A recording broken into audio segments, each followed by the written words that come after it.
এই পার্সেলটি চলে যাবে কুমিল্লা জেলায় রাসেল ভাইয়ের কাছে। রাসেল ভাইয়া নিয়ে নিয়েছে অনেকগুলো টপ। এখানে 10 ইঞ্চি টপ থাকতেছে একটা, 7.5 ইঞ্চি টপ থাকতেছে দুইটা হ্যাঙ্গিং টপ, 6 ইঞ্চি সাদা কালারের এই টপটা থাকতেছে একটা, এটা প্লেটও রয়েছে।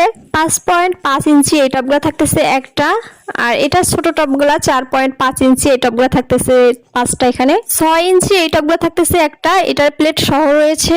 আর এটার ছোট 5 ইঞ্চি টপগুলো থাকতেছে একটা প্লেট সহ।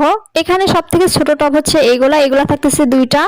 এতগুলা টবের সাথে ভাইয়া কিন্তু পুতলিকা মশরুজের একটা প্যাকেজ নিয়েছে। এখানে 10টা গোলাপি কালার লিলির বাল্ব নিয়েছে, সাদা কালার লিলিরও বাল্ব নিয়েছে কিছু, একটা ক্যালাডিয়ামের চারা নিয়েছে। এখানে আমি হাট ক্যালাডিয়ামের একটা চারা গিফট করে দিয়েছি, একটা ভেরিগেটেড ট্রিও প্ল্যান্টের চারা নিয়ে নিয়েছে, একটা মিনি স্ন্যাক প্ল্যান্টও নিয়ে নিয়েছে। আমি ভাইয়াকে গিফট করে দিয়েছি একটা সুন্দর ওয়াটার লিপ গাছের চারা, এই কাটিংটাও গিফট করে দিয়েছি। এছাড়া 3 প্রকার কৈলাসের কাটিং গিফট করে দিয়েছি, একটা ঝিঙ্কি ফুলের কাটিংও গিফট করে দিয়েছি, কিছু জেবিনার কাটিং দিয়েছি, কয়েন প্লান্টও গিফট করে দিয়েছি। ভাইয়া নিয়েছে কিছু কুঞ্জলতার বীজ, এতগুলা পিঙ্ক কালার মাদার মশরুজের কাটিং গিফট করে দিয়ে ভাইয়ার পার্সেল রেডি করে ফেলেছি।